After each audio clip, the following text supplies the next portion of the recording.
Yes friends, फिर से शुरू करते हैं अकाउंटेंसी। आज की क्लास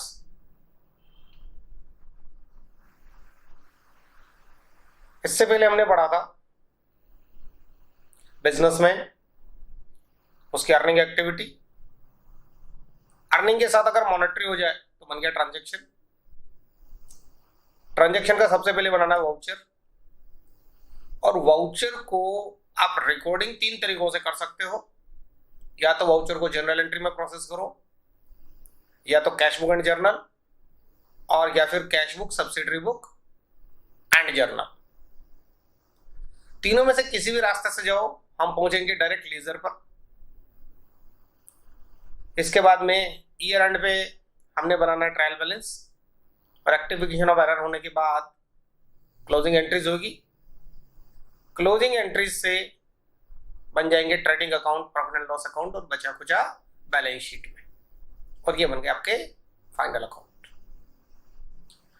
फाइनल अकाउंट आपको मेनली दो मोटिव को सर्व करने के लिए बनाने होते हैं। मेन 2 मोटिव होते हैं इसके। एक, जितने पीरियड के लिए इनको बनाया गया है उतने पीरियड में इन्होंने कितना प्रॉफिट अर्न किया या बिजनेस को कितना लॉस हुआ एक्टिविटीज की वजह से। तो ये तो बताएंगे आपका ट्रेडिंग और प्रॉफिट एंड लॉस अकाउंट। और उस पीरियड के आखिरी इवेंट पर बैलेंस शीट आपको बताती है कि आपके एसेट्स और लायबिलिटीज की पोजीशन क्या है, और इन तीनों को जॉइंटली आप बोलोगे फाइनेंशियल स्टेटमेंट्स, और इनकी कॉपीज आप प्रोवाइड करते हैं यूजर्स को। ये वाली चीज आपकी अब तक हो चुकी थी। इसके बाद में था बिजनेस एंटिटी प्रिंसिपल। बिजनेसमैन ने बिजनेस को जो दिया वो कैपिटल, और बिजनेस से जो लिया वो drawings. Dual aspect, all assets equals to all liabilities. यहां तक हमारा सब कुछ हो चुका था। अब आज जो हमने करना है, हमने जर्नल एंट्री के रूल्स पढ़ने।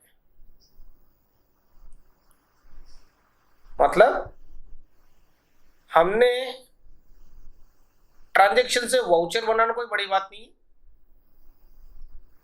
तो हमने ट्रांजैक्शन से जर्नल एंट्री बनाने के बारे में सोचना है। ट्रांजैक्शन से जर्नल एंट्री,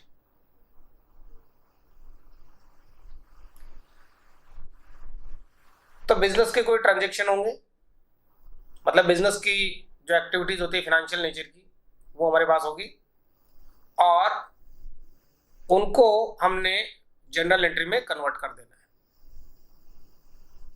तो इसके लिए कुछ पर्टिकुलर रूल्स हैं।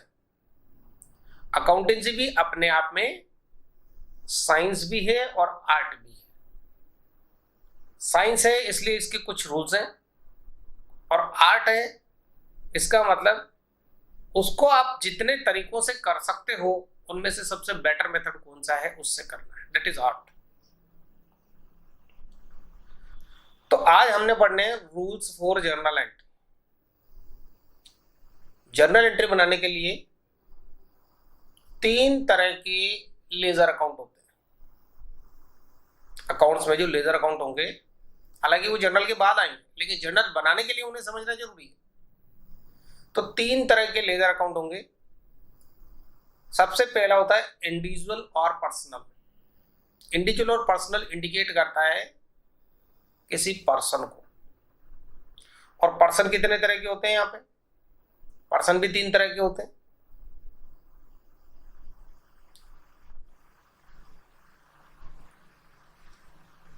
दूसरा टाइप का जो लेजर अकाउंट होता है वो होता है रियल। पहला इंडिविजुअल और पर्सनल, दूसरा रियल, और तीसरा नॉमिनल। 3 तरह के आपके लेजर अकाउंट हो गए। इंडिविजुअल और पर्सन में क्या क्या लेंगे हम?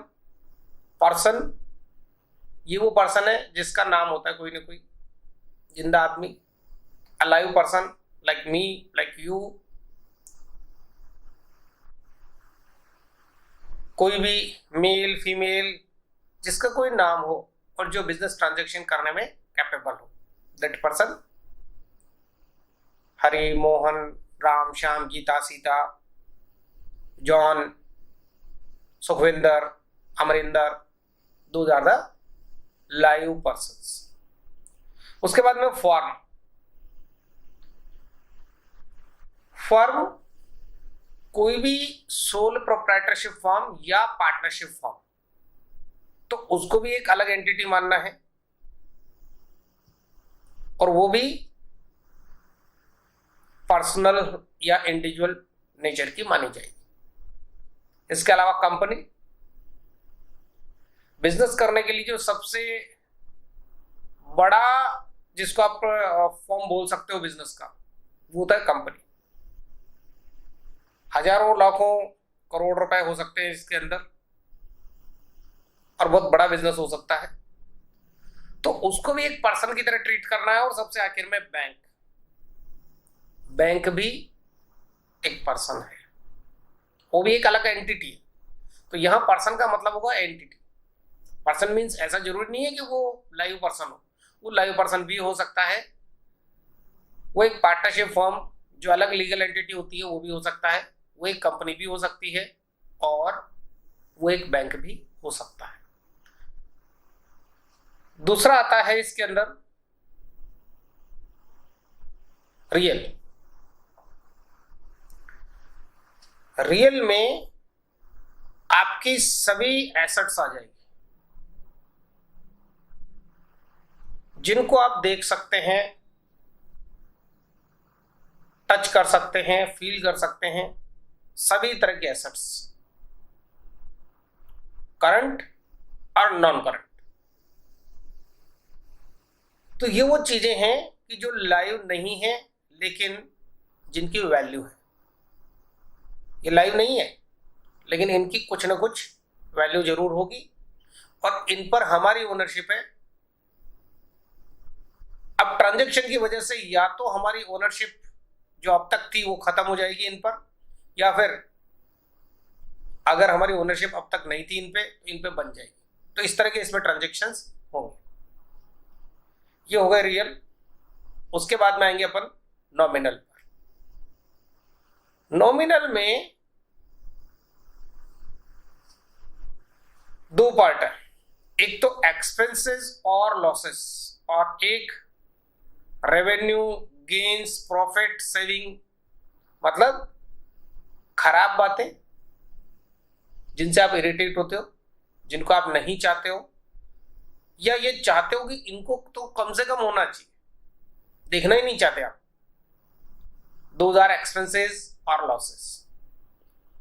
और जो चीजें आपको बहुत खुशी देती है, जिनको आप बार बार देखना चाहते हो, ज्यादा से ज्यादा चाहते हो, बहुत बड़ी क्वांटिटी में हो, बड़े अमाउंट में हो, इनका अमाउंट आप बड़ा करने के बारे में सोचते हो, those are revenues, gains, profit and savings. इनमें से कोई भी चीज हो सकती है। तो नॉमिनल में फिर दो तरह के हो जाएंगे, एक तो एक्सपेंसेस और लॉसेस और एक रेवेन्यू, गेन, प्रॉफिट, सेविंग। ये दो ग्रुप हो गए इसमें। अब देखो यहां पे नीचे अपने पास में एक्सपेंसेस और लॉसेस के कुछ एग्जांपल्स दे रखे हैं। परचेज ऑफ गुड्स, ये एक्सपेंस है, ये लॉस नहीं है।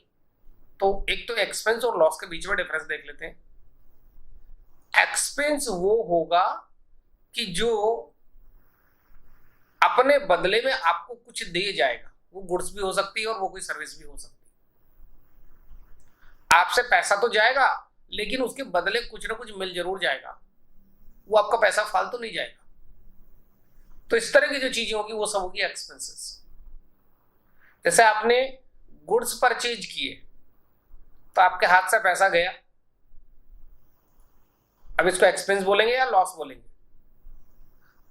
लॉस तो तब बोलेंगे कि जब पैसा गया लेकिन बदले में कुछ नहीं आया,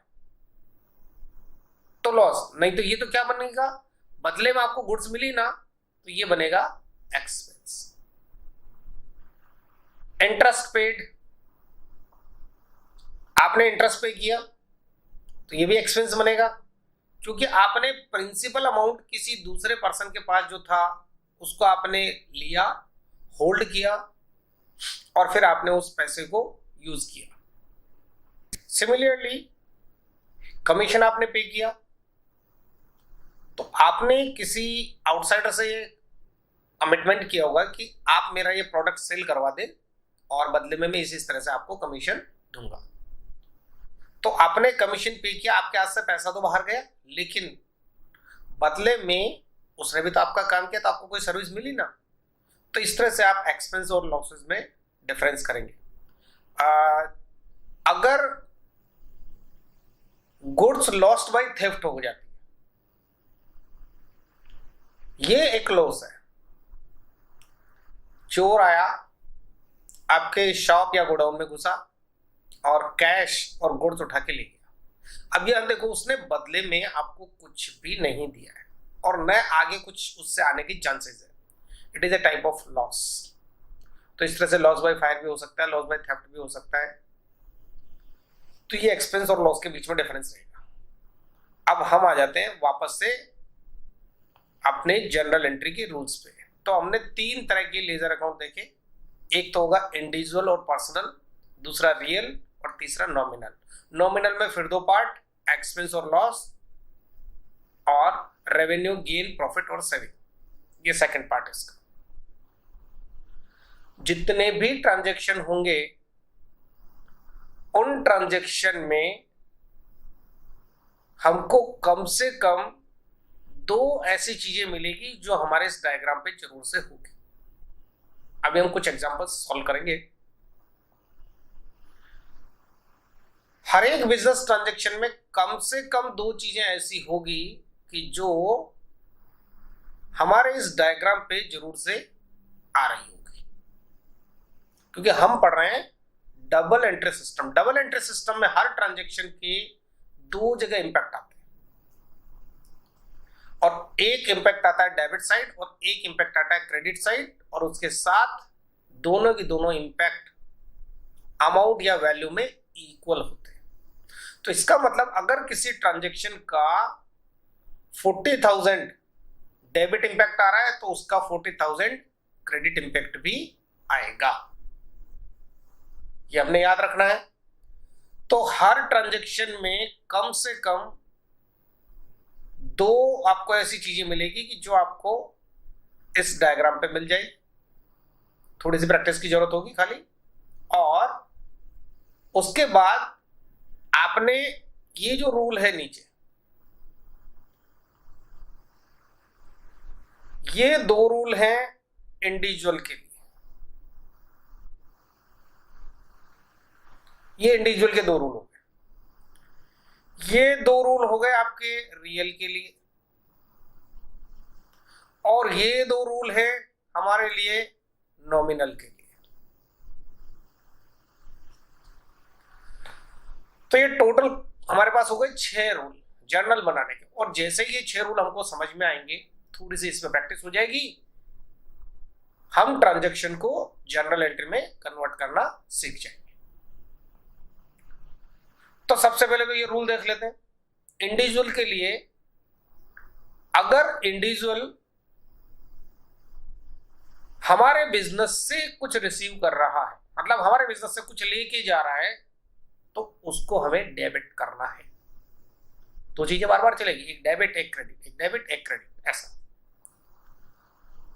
तो इंडिविजुअल के लिए अगर वो इंडिविजुअल हमारे बिजनेस से वो ट्रांजैक्शन करते टाइम बिजनेस से कुछ लेके जा रहा है, it may be cash, may be any asset, may be goods, कुछ भी अगर हमारे यहां से लेके जा रहा है तो हम बोलेंगे डेबिट द रिसीवर, और उस इंडिविजुअल को हमने डेबिट करना है।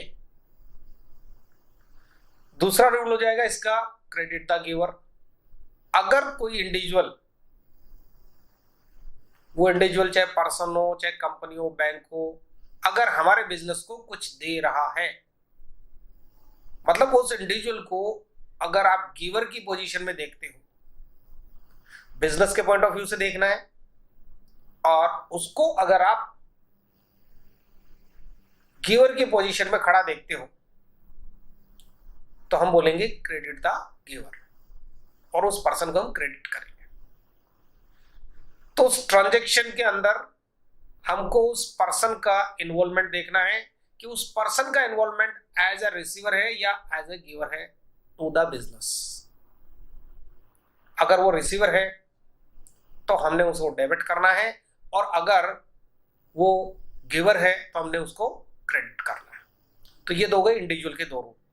अब रियल के दो रूल। रियल मीन्स एसेट्स जो लाइव नहीं है लेकिन जिनकी वैल्यू है। अगर किसी भी ट्रांजैक्शन में कोई भी एसेट अंदर की तरफ आ रही है, बिजनेस के अंदर आ रही है, या और जरा अच्छे से समझो तो हमारे बिजनेस की ओनरशिप में आ रही है। अंदर आना मीन्स ओनरशिप में आना, भले उसका फिजिकल आपको पोजीशन ना मिले लेकिन आपकी ओनरशिप में आना उसको माना जाएगा। तो डेबिट व्हाट कम्स इन, जो हमारी ओनरशिप में एसेट आई उसको डेबिट करना है, और क्रेडिट व्हाट गोज आउट, जो एसेट हमारी ओनरशिप को छोड़कर चली गई, फिजिकली जाए या ना जाए ये मैटर नहीं करता है, उससे ज्यादा मैटर करता है हमारी ओनरशिप को छोड़ के जाना। तो कोई भी एसेट अगर हमारी ओनरशिप को छोड़कर जा रही है तो फिर हम उसको बोलेंगे क्रेडिट व्हाट गोज आउट। तो ये दो रूल हो गए आपके लिए रियल के। अब इसके बाद में अगले दो रूल है नॉमिनल्स के लिए। नॉमिनल में बहुत सिंपल है, जो एक्सपेंस और लॉसेज है उनको आपको डेबिट करना है। Debit all expenses and losses, इनको डेबिट करना है, और credit all revenue gain profit and savings. Gain profit saving in सबको आपको क्रेडिट करना है। ये हो गए नॉमिनल के दो रूल। तो कुल मिलाकर जर्नल बनाने के लिए हमारे पास 6 रूल है, 2 इंडिविजुअल के, 2 रियल के, 2 नॉमिनल के। इंडिविजुअल के 2 rule, debit the receiver, credit the giver. Real के 2 rule, debit what comes in, credit what goes out. और नॉमिनल के 2 rule, debit all expenses and losses and credit all the incomes gains savings. तो ये हो गए हमारे journal के 6 rule. अब अभी तक सारा मामला उलझा उलझा लग रहा है क्योंकि अभी हमने प्रैक्टिस नहीं करी। चलो आप प्रैक्टिस कर लेते हैं इस पे। एक बिजनेस ट्रांजैक्शन हम सोचते हैं,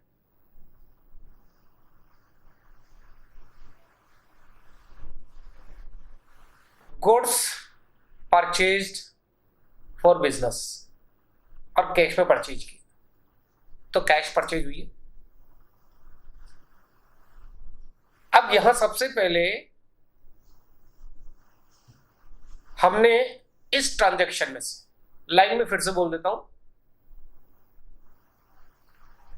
कैश परचेज ऑफ गुड्स, और हर ट्रांजैक्शन के साथ में उसका मनी वैल्यू साथ में दिया हुआ होना जरूरी है। तो आगे लिख लेंगे हम amount ₹10,000, cash purchase of goods, और वैल्यू लिखेंगे हम उसकी ₹10,000। तो क्या मीनिंग हुआ इस ट्रांजैक्शन का? बिजनेस के लिए 10,000 की goods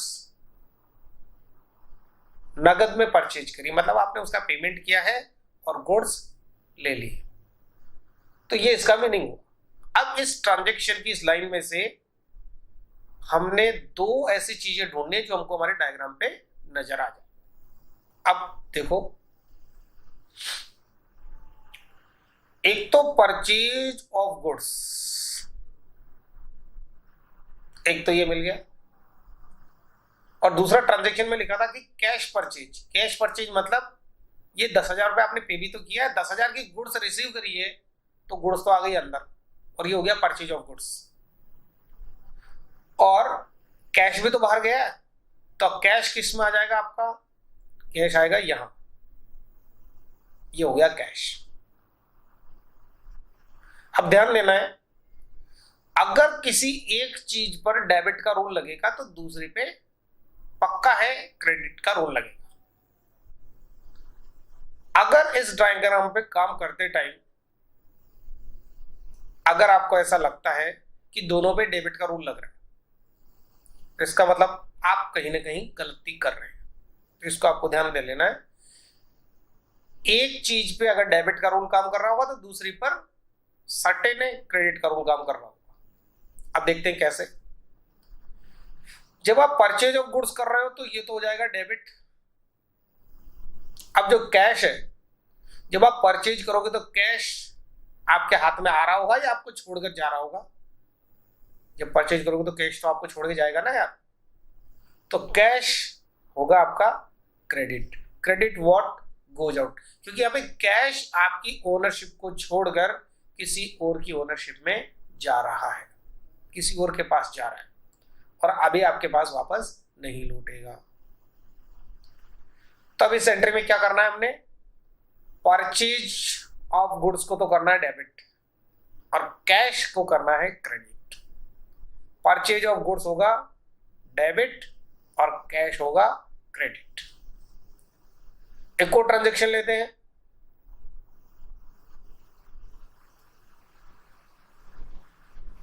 furniture purchased ₹50,000 for business. हमने फर्नीचर परचेज किया। अब देखिए ट्रांजेक्शन में हो सकता है परचेज लिखा हो, लेकिन फर्नीचर होता है फिक्स एसेट और फिक्स एसेट मैंने आपको बताया था कि उसके लिए परचेज वर्ड की जगह आपको यूज करना चाहिए एक्विजिशन। और गुड्स का परचेज करना अलग बात है, फिक्स एसेट का एक्विजिशन करना अलग बात है। अगर परचेज ऑफ गुड्स होता है तो वो बनता है एक्सपेंस और वो आता है आपके नॉमिनल अकाउंट के अंडर में। देखिए अगर परचेज ऑफ गुड्स की बात है तो परचेज ऑफ गुड्स जो आता है वो आता है आपके एक्सपेंस के अंडर और एक्सपेंस आता है नॉमिनल के अंडर। लेकिन अगर फिक्स एसेट की परचेज हो, fix asset land, building, plant, machinery, furniture, fixtures, computer, vehicles, ये सब फिक्स एसेट्स होती है। अगर बिजनेसमैन इनमें डील नहीं करता है तो अगर बिजनेसमैन की जो शॉप है वो शॉप ही फर्नीचर की है तो फर्नीचर गुड्स बन जाएगा, तब हम उसको फिक्स एसेट नहीं मान सकते। अगर बिजनेसमैन ने बिल्डिंग परचेज करी है और उसका बिजनेस जो है वो है प्रॉपर्टी डीलिंग का, तो हम परचेज ऑफ गुड्स मानेंगे, उसको हम फिक्स एसेट नहीं मानेंगे। तो जिन चीजों में डील करता है वो चीजें गुड्स बन जाती है और जिन चीजों में डील नहीं करता है फिर भी उन चीजों को खरीदता है और उनको यूज करता है उनके लाइफ टाइम तक, तो हम उसको बोलते हैं फिक्स एसेट्स। तो अगर आपको सीधे सीधे लिखा हुआ है कि फर्नीचर परचेज किया तो आप उसको फर्नीचर का डीलर नहीं मानोगे, आप उसको कोई दूसरा डीलर मानोगे कि जो फर्नीचर में डील नहीं करता है फिर भी उसने फर्नीचर खरीदा, तो यहाँ पे फर्नीचर आपके लिए हो जाएगा फिक्स एसेट। फिक्स एसेट का एक्विजिशन आपने यहां नहीं रखना है, फिक्स एसेट का एक्विजिशन आपका आएगा एसेट्स में। यहां पर फिक्स एसेट का एक्विजिशन आपको इधर से देखना है। तो फर्नीचर आपका आ गया यहां। अब देखना कितनी मजेदार चीज होगी।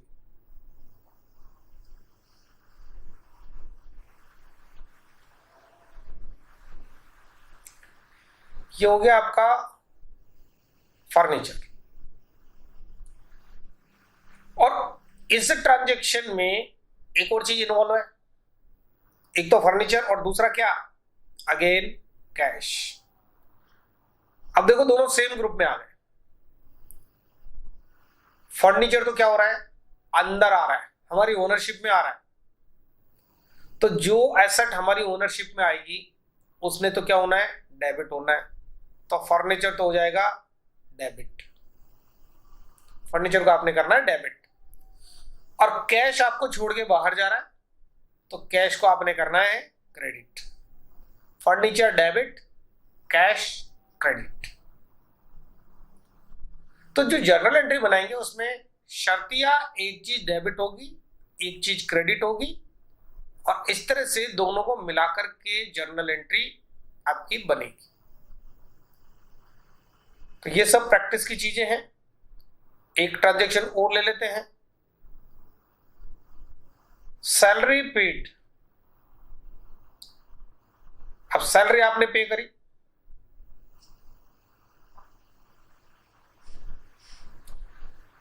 सैलरी पे करोगे तो सैलरी अपने आप में देखो यहां नजर आएगी आपको, ये रहा सैलरी।